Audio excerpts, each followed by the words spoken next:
The rain was falling softly over the countryside, silver sheets washing the earth, blurring the lines of the fields and rooftops.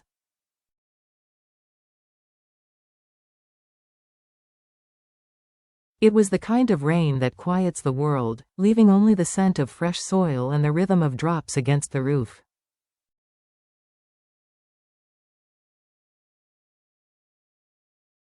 Inside a modest wooden house, warmth lingered. Diep sat with little Nhi, the 3-year-old who had become her shadow, her laughter, her joy.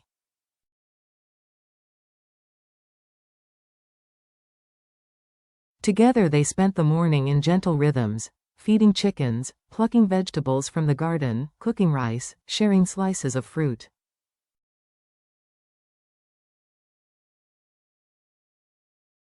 Outside, the storm made the world feel distant. But inside, there was warmth, there was life.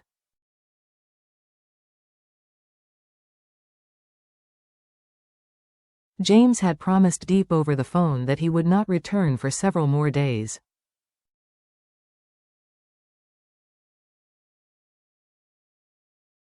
He spoke of paperwork, of business, of endless duties.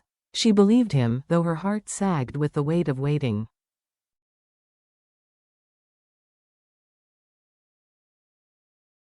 What she did not know was that he had already landed at Diep airport that very morning.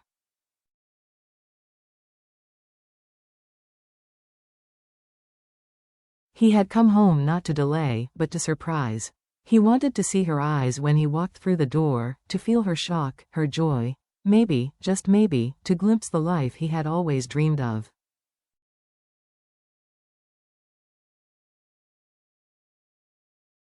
A surprise at the door. On his way from the airport, James stopped. First at a small shop, where he carefully picked out clothes for a little girl. A yellow dress, a white shirt with tiny flowers, and a soft hat that seemed both practical and charming.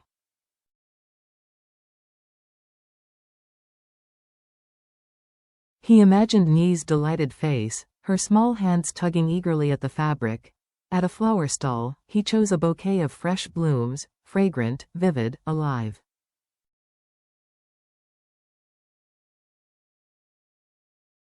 He carried them with a heart that beat faster than it had in years. When James finally stepped into the small house, drenched from the rain yet smiling, arms full of gifts, Diep froze in astonishment.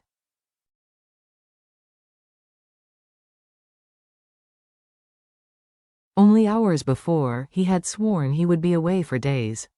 Now, here he was. "I couldn't stay away," he said, his voice soft.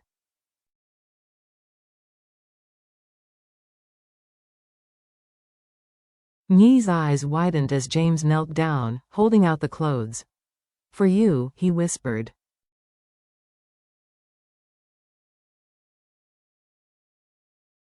The child squealed, clutching the yellow dress to her chest as if it were treasure.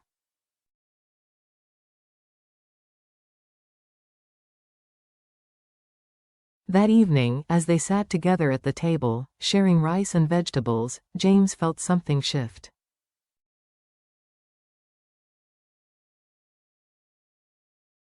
The simple meal tasted better than any banquet he had ever known. The laughter of Diep and the bright giggles of Nhi filled the house like music.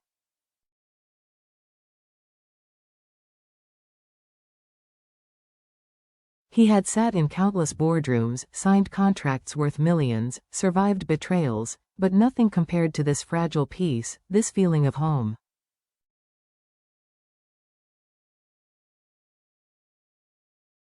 The word that changed everything. It happened almost without warning. Nhi, her face glowing with innocence, turned to him.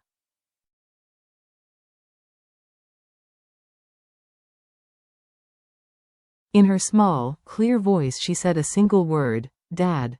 The sound struck him like lightning.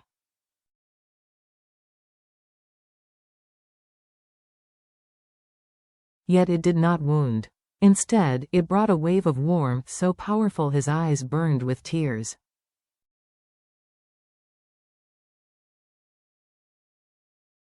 For a moment he could not breathe, could not speak. He simply reached out, lifting her into his arms, holding her as though he would never let her go.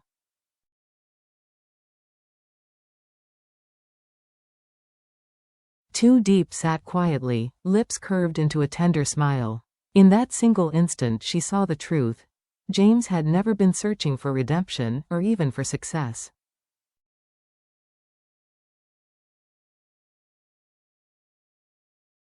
What he longed for, what he had always longed for, was family. For James, it was the most beautiful moment of his life.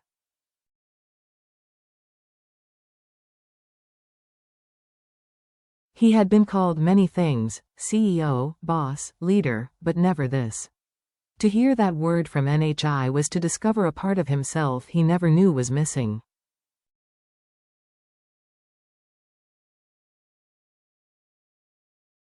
"Welcome home, James," Diep whispered, and as the rain eased into silence outside, James knew, no matter what storms waited in the world beyond, he had found his anchor.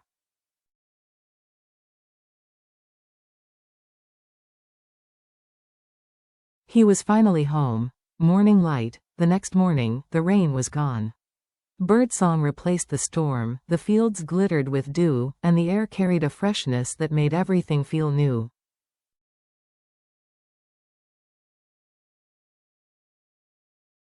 James opened his eyes slowly, expecting the sterile silence of another hotel suite.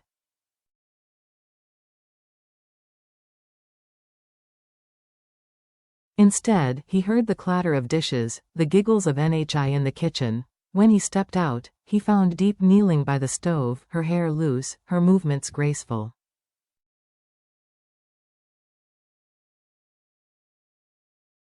Morning light painted her face in gold. Beside her, NHI sat proudly on a stool, stirring an empty pot with a spoon, still wearing the yellow dress he had bought.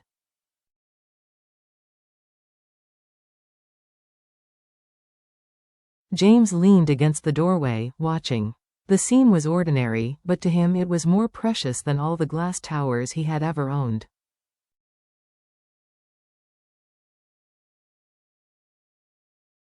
"Good morning," he said softly. NHI ran to him, feet tapping the wooden floor. "Hi Dad, carry me."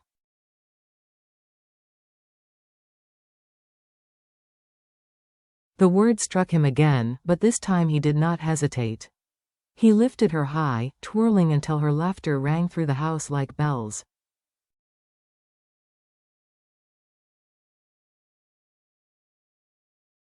Diep watched them, her heart torn between joy and fear. She knew James carried the weight of a dangerous world outside these walls.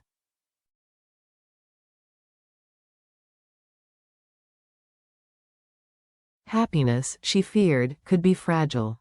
The shadow of reality. They ate together, rice porridge, pickled vegetables, fresh tea.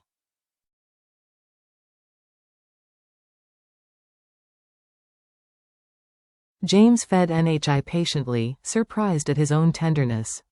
Every smile she gave him, every clumsy word she spoke, pulled him deeper into a bond he had never imagined.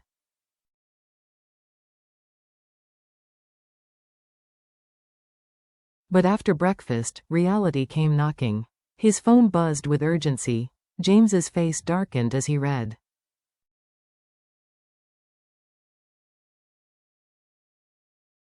"What is it?" Diep asked. "It's John," James said, setting the phone down, jaw tight.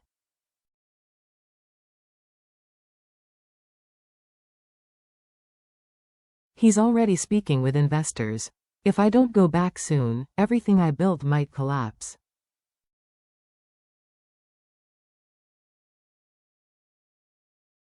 The air grew heavier. Diep placed her hand gently over his. "James, you can rebuild a company.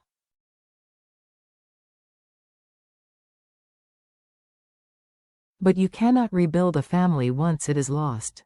Don't let the shadows outside steal what you found here."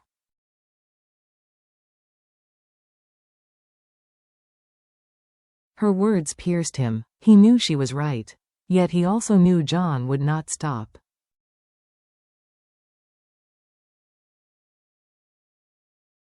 And now, with Diep and NHI in his life, He had more to lose than ever before.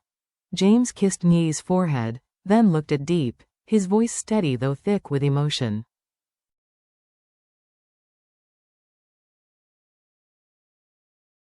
Whatever happens, I promise you this. I will fight not just for my company, but for us.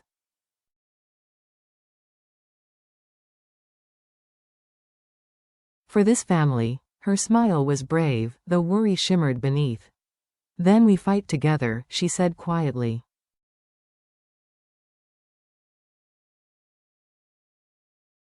Outside, sunlight stretched across the fields. But in the city, the storm was already gathering.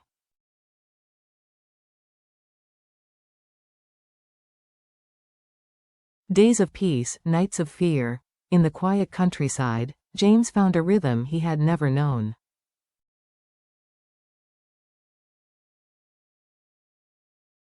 Helping Diep water the garden. Watching Nhi chase chickens through muddy paths. Sitting at night under the glow of a lamp, Diep mending clothes while he told stories of faraway places.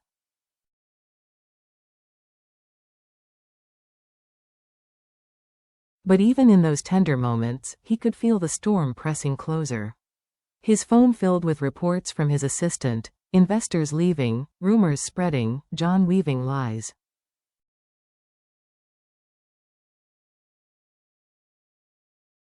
One evening, after Nhi had fallen asleep, James and Diep sat together on the porch.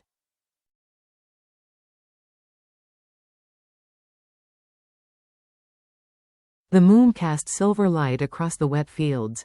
I know your world is full of enemies, she whispered.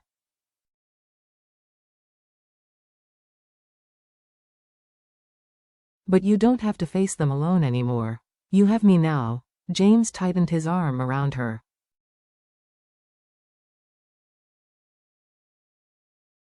I'm not afraid of losing the company, he admitted. I'm afraid of losing you. John knows about us.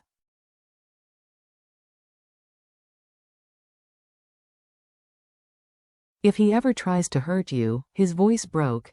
Diep turned to him, her gaze steady.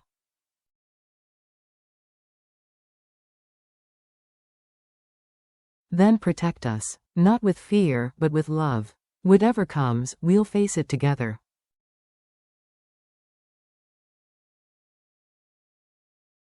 And in that moment, James realized something. Diep was not fragile. She was stronger than anyone he had ever met.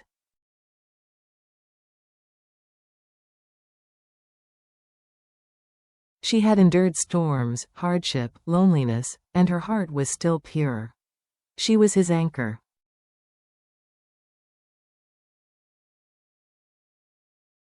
A parting promise. The next morning, James packed a small bag. Before leaving, he knelt in front of Nhi, who clung tightly to his hand.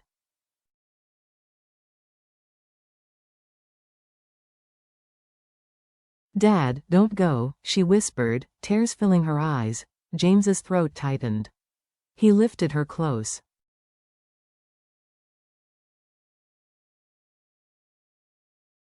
I promise I'll come back. And when I do, we'll never be apart again. Diep stood nearby, her face calm though her heart trembled.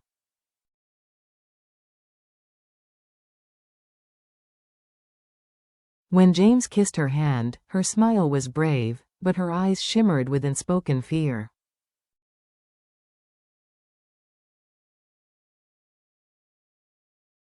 As his car disappeared down the road, she whispered softly to the rain-soaked fields, "Come back to us, James."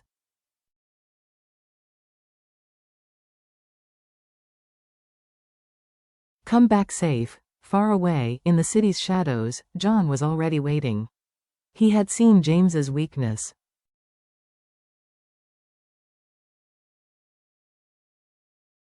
It was no longer pride, or money, or power. It was love, and he would use that to strike.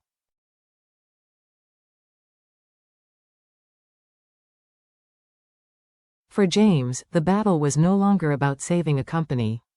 It was about protecting the two souls who had finally given him a reason to call someplace home.